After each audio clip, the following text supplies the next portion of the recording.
Hey, thanks, John. Hey, John.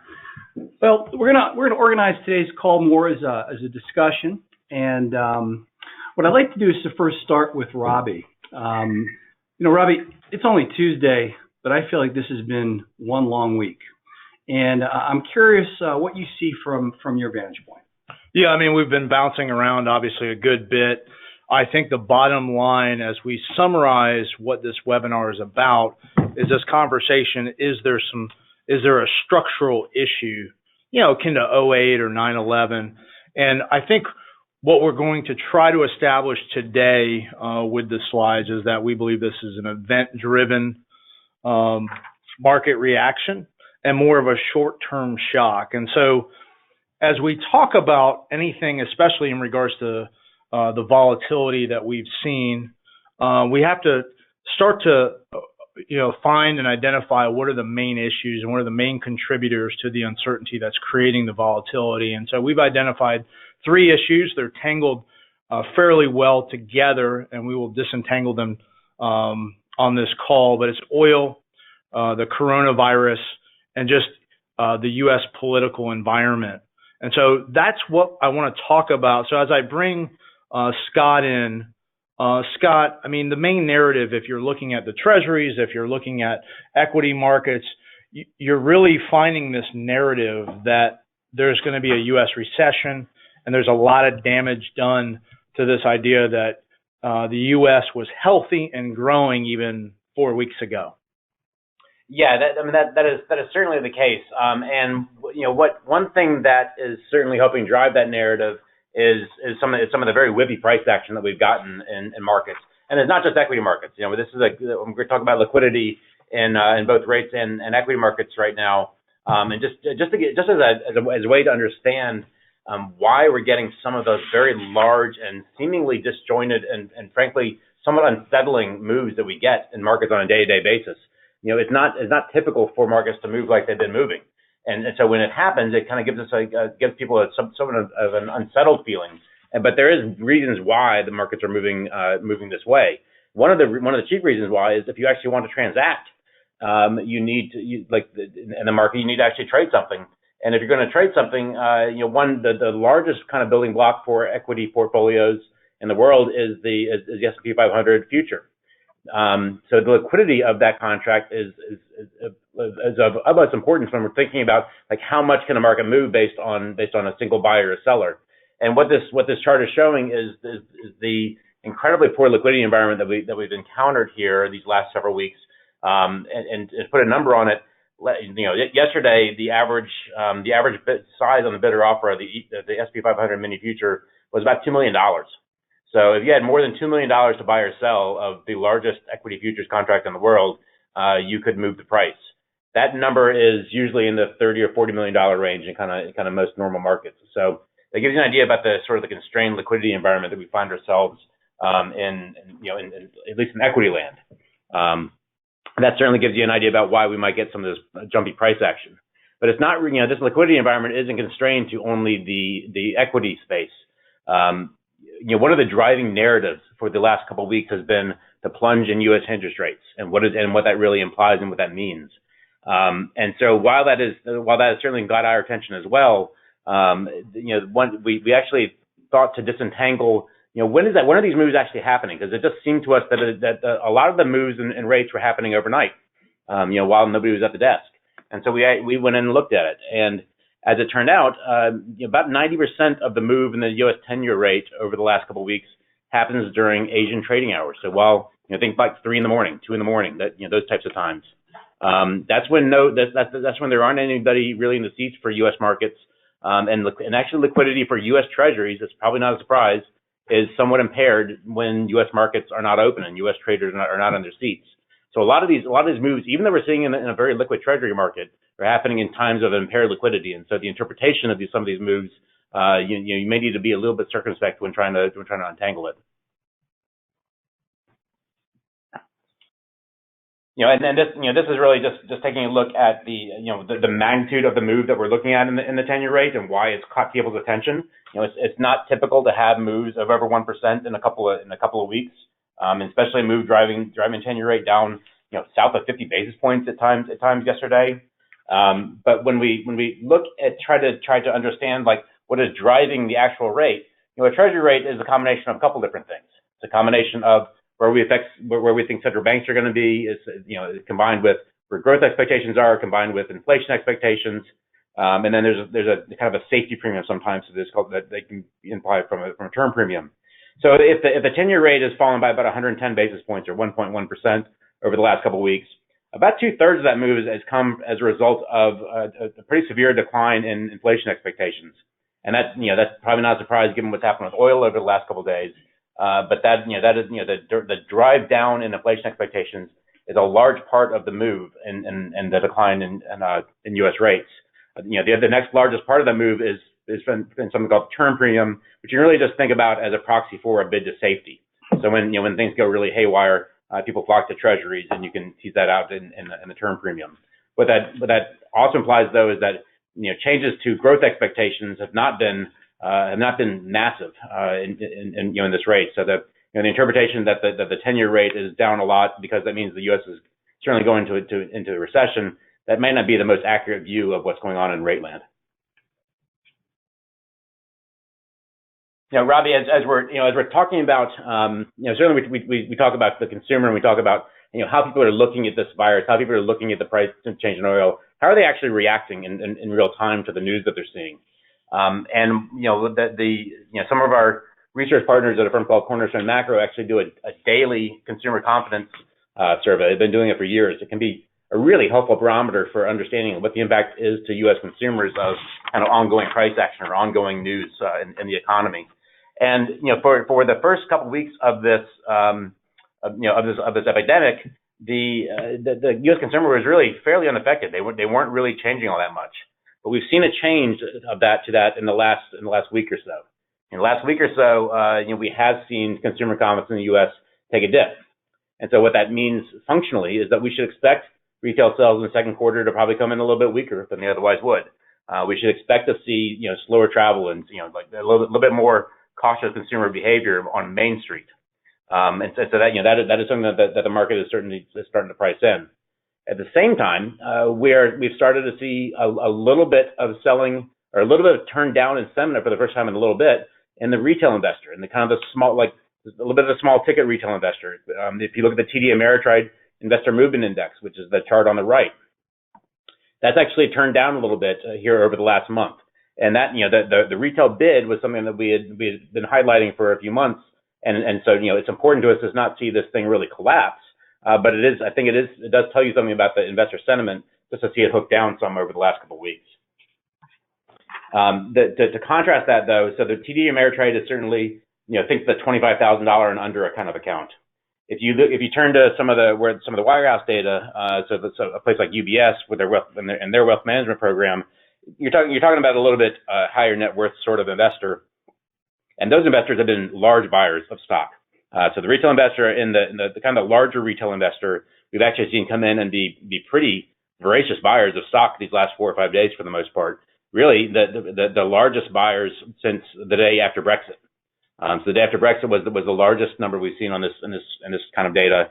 But over this last week, we haven't seen the larger retail accounts get scared at all. They're really still pretty bullish. They're viewing this as a buying opportunity. And they're showing it here in the data, $600 million plus to buy over several days.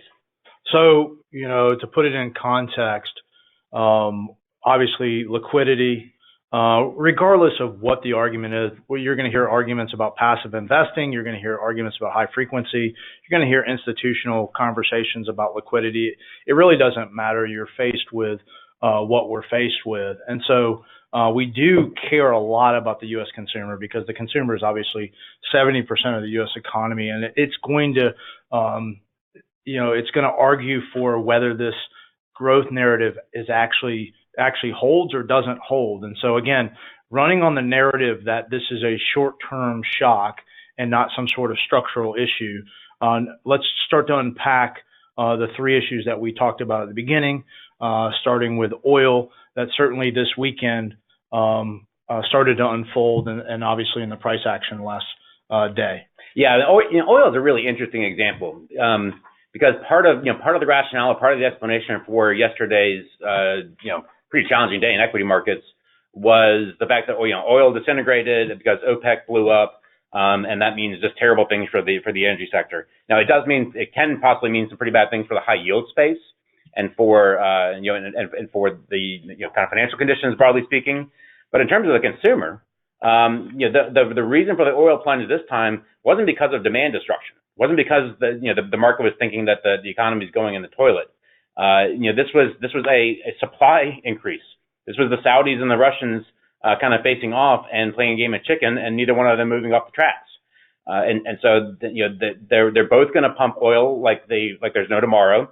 The oil, the Saudis are upping to about 12 million barrels a day. The Russians are going to pump as much as they possibly can to try to gain market share.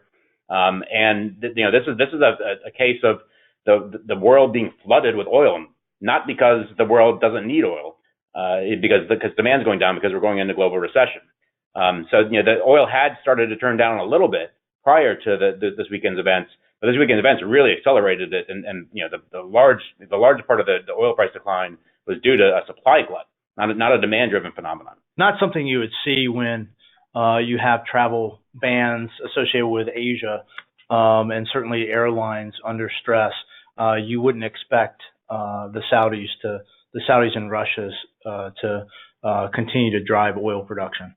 No, look, they're playing a game amongst themselves right now, and they're trying to again hit at the U.S. shale producers, which have become the most important marginal producers in the world. Neither one of those two countries like that because oil is their business. They think about it as their kind of national right to some extent, and to see the U.S. come in and start to dominate in an area that they were previously, that previously had some hegemony in, is certainly is a pride issue for them to some extent, and also an economic issue because if they can't control the price of oil, they have much less control over their economies. One of the things that we've been watching, obviously, is just the effect, the add-on effect. We haven't seen it currently in gasoline prices, but certainly we will have that effect, which is, again, a positive for a consumer. Yeah, and again, so oftentimes when we get a sharp drop in the price of oil, it's because, frequently in the past it's been because there's been some demand destruction and people are pricing in a recession, so people aren't going to use as much oil, and so the price goes down. That's absolutely not the case this time, but the impact is still going to be the same. The ultimate outcome of this is still going to be lower prices of gas, and which everybody always talks about as sort of a tax cut to the consumer, and they're largely right about that. These things don't happen instantaneously, but over time, this combined with something we're not going to really talk about today just yet in terms of a refi boom is that there are a couple of large fiscal measures in the pipeline for the United States that should be incredibly helpful. So as we continue to press on here, I think one of the things that we have to note is, as part of this, is just recently you saw Sanders dip below Biden. You had Biden leading for a while, and then Sanders actually started to get priced into the market that there was a potential for a socialist to get elected. Not only that, you do have some important dates coming around, and not the least of which is today, where you have Michigan, you have as well 6 states with their primaries. Remember, Michigan, a battle state, Obama won by about 9.5 points in 12. Trump narrowly won by about 10,000 votes in 16. Really important state. We have this on top of oil markets. That's right. Yeah, look, the rise of Bernie Sanders in the Democratic primaries certainly it puts some consternation in the hearts of investors, because even though he would probably be an underdog to Trump, I think we've all grown to appreciate in the last 5 years that underdog doesn't mean you can't win. So just the chance that Sanders could get in the presidency, really started to spook markets, and we started to see him get priced into the market in a very material way a couple of weeks ago. Just as importantly, the fact that he's really come down and Biden has been ascended ever since South Carolina has been helpful. If we can take one of these tail risks off the table, you can't take every tail risk off the table, but if you can take the socialist president tail risk off of the table and have this be a contest between Trump, who we know the market likes, and Biden, who won't be as good as Trump probably for the market, but it's certainly nothing to really worry all that much about. Then we're probably that's one less thing that we have to think about as investors in terms of trying to price a tail risk scenario, which is very, very difficult to do. And in terms of the uncertainty, it doesn't help that there's also, the Democrats hold the House. Is this a Senate to be won or lost by the Republicans? And certainly that is also trying to be priced into the market. We're still in political terms light years ahead of the election. But we are watching these things. The market is watching these things, and you can tell that just in the price action around Sanders as he pulled ahead of Biden for that little period of time. Yeah, and so tonight we'll obviously be watching results tonight. If the primary is functionally over by the end of the night tonight, that will be a pretty solid piece of information. And then we can really start digging into Biden's policies and really start to build a case for kind of an investment case for what the two outcomes may look like. So as we pivot now to coronavirus, certainly we're going to start in China, but I think everybody is probably watching CDC.gov in terms of the latest news. I think from our conversation, the question again is this going to drive the U.S. into recession? That's the narrative that the market is basically facing everyone with, and I think that's a question of where the virus is and how fast can we see it move through. For example, we're watching Italy now. How fast can we see it move through the global populace? That said, the CDC, if you watch their teleconferences or listen to their teleconferences, what they're promoting is basically 80% of the cases are very mild. Very mild, even though we are having travel restrictions around the area. You're going to watch that roll in. And the risk here is the plus 80 crowd. So 80 years of age or older, that's the risk. We did do, Scott, a webinar with Dr. Sepe on Thursday. He's a leading immunologist. I would, if those of you on the webinar have not heard that webinar, there is a replay available. But Scott, let's start with China. Certainly there was a shock to their growth, did not lead to recession. And what can we say about where they are? Well, I mean, it's looking at China is important because it's where it all started. And so if we're going to get a view for where we may be going, it's probably helpful to understand some of the dynamics of the market where it all started in the first place, because we have the most data on them. And really kind of what we're talking about with this virus isn't, I don't think anybody's trying to say that it's going to be zero impact. I mean, like this is going to, it will be and has been already somewhat of a negative impact. The question about whether it's going to cause a recession is a very different one, because in order to cause a recession, it's going to need to be somewhat of a lasting impact or an incredibly severe impact. And so, the trying to put some parameters and some kind of guardrails or some brackets around the time length and the length of time over which economies have been affected by this, and sort of the depth of or the degree of the magnitude of the effect. Like those are the two things we have to try to put some parameters around and some numbers on. Because once we can understand and start to kind of conceptualize and make more concrete data, like this uncertainty sort of thing that we've got going on right now, where we just don't know where it's going to go. We just don't know how big it's going to be. We just don't know how long it's going to last. Once we can start answering some of those questions, we're going to have a lot better idea about the probability of recession here in the United States and more globally. So one place that we're starting from in order to try to figure that out is looking at the Chinese data.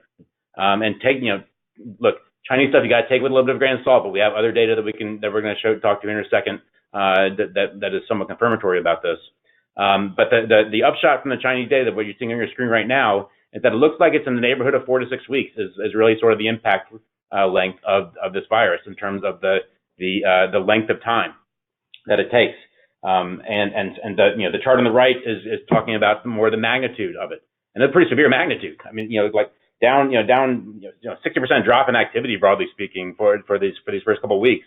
But you can see now here 6 weeks out, 6 weeks out, we're getting back towards more normal spending levels, and spending levels is a pretty reasonable way to get an idea about what's happening in an economy. So it looks like in the Chinese case where they could provide very severe quarantines, probably looking but there was also the most severe starting place. It's looking like 4 to 6 weeks is sort of the time period that we're looking at in terms of the length of period of time. Well, there's general information obviously displayed on your screen. The more specific information that you're referencing is really data from smokestacks and port activity, the Port of Shanghai. And when we say shock, we're talking about a shock. So there is going to be a short-term shock here. that we've encountered. That said, port activity has gotten back to normal in Shanghai. The factories are back open. Yeah, that's right. And so then, it is important to, like Reagan had this phrase, trust but verify. There's some truth in that when you're talking about Chinese data. And so, so the Chinese put things out, what's going on, but, luckily we have satellites.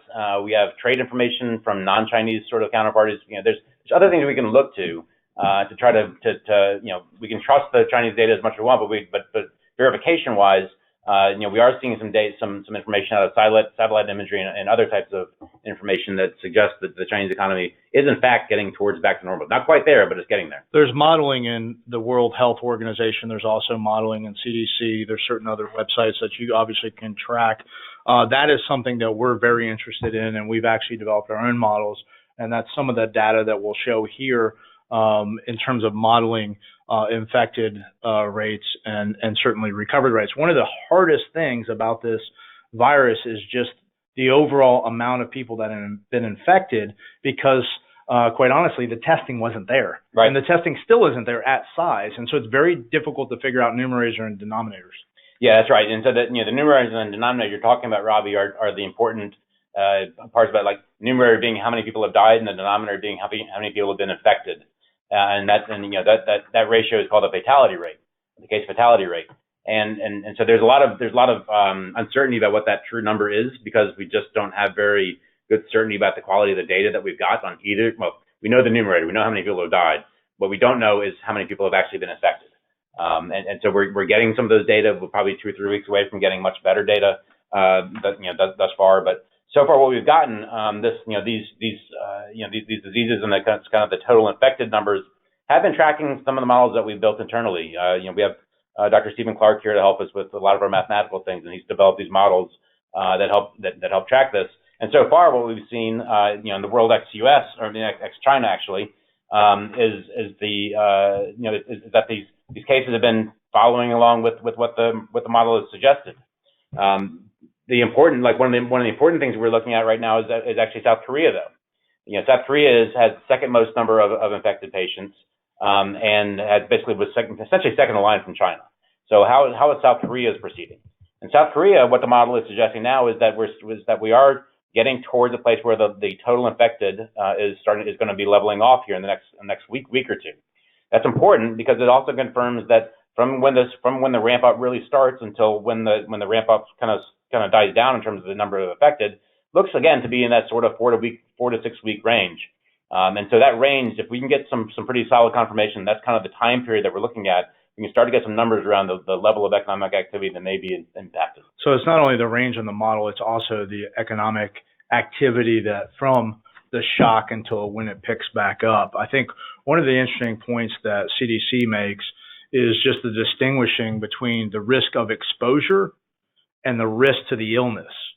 The risk of exposure, we're all at risk for exposure, but we're not all at risk in terms of the illness itself. And I think when we say that really the problem is plus 80 years old or older, or those with pre-existing conditions, that's where the CDC is kind of targeting in terms of what they're looking at. I think from our standpoint, though, we are also looking at not only that, and that's a very important human element. I think secondarily to that, but important for our purposes, is the economic activity that's not only affected by that, but also comes back online. Yeah, no, and that's right, and that's something certainly the authorities, both the government and central banks around the world are starting to look at. And so the central banks have certainly talked about that, and the market has been listening. And so, another way that we can figure out what the likely path is going forward is to look at likely policy responses, and it's important to look at both monetary and fiscal policy responses. Let me address fiscal first. We don't have really a slide to it, but just from a fiscal standpoint, expecting the U.S. government to put out a large-scale fiscal stimulus package in short order before the Easter recess is probably a losing story. Like that's probably not going to happen. We may get something targeted out of the government here in the next week or two, but to expect something more large scale is probably a little bit too too rosy of an outlook. I would ask you too, in your opinion, it seems confusing too, where you do have some tweets from Trump in terms of payroll tax cut or relief. That might be part of tax cut 2.0, as they call it, but it's not helpful. It's confusing, especially where Congress is going, obviously, for next week. Yeah, and look, so part of my point was that, like, you're not unlikely to get some large scale fiscal measures, but get something targeted over the next week or so. May be doable. I'm not sure you put the odds quite at 50-50, but it's certainly that is a bar that you can probably hop over.